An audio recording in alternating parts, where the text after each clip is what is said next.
औज़ुबिल्लाहि बिस्मिल्लाहिर्रहमानिर्रहीम। नादरीन, ये आप लोगों के सामने गुर्दी रखी हुई है। अबकरी दवाखाना की गुर्दी है, मशहूर और मारूफ प्रोडक्ट है, देसी हर्ब है। तो इसके अंदर काफ़ी सारी जो जड़ी बूटियाँ हैं पाई जाती हैं। गुर्दी के अंदर काफ़ी जड़ी बूटियों का ये मजमुआ जो है प्रोडक्ट है अबकरी दवाखाना की।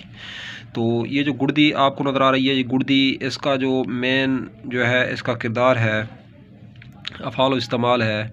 तो ये गुर्दे की पत्थरी, गुर्दे की रेत और गुर्दे की मट्टी वगैरह को निकालने में अहम रोल और अहम किरदार अदा करती है।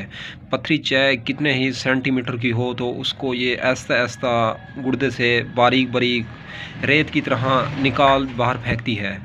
तो गुर्दे का दर्द हो, मरीज़ लेट रहा हो, तो उसमें भी अहम चीज़ है ये गुर्दी। तो अगर मिक़दार ख़ुराक के वाले से बात की जाए तो आधा चम्मच सुबह दोपहर शाम है, गर्म पानी से इस्तेमाल करें। अगर ज़्यादा इससे बेनिफिट और फ़वाइद हासिल करना चाहते हैं तो आप लोग इसको शहद के साथ मिक्स करके जो है इस्तेमाल करें। कम से कम 2 चम्मच शहद हो, 1 कप गर्म पानी हो, उसके अंदर घोल के और आधा चम्मच गुर्दी का आप लोग सुबह दोपहर शाम अगर इसी शहद वाले पानी से लें तो आपका ये मसला आसानी से हल हो सकता है।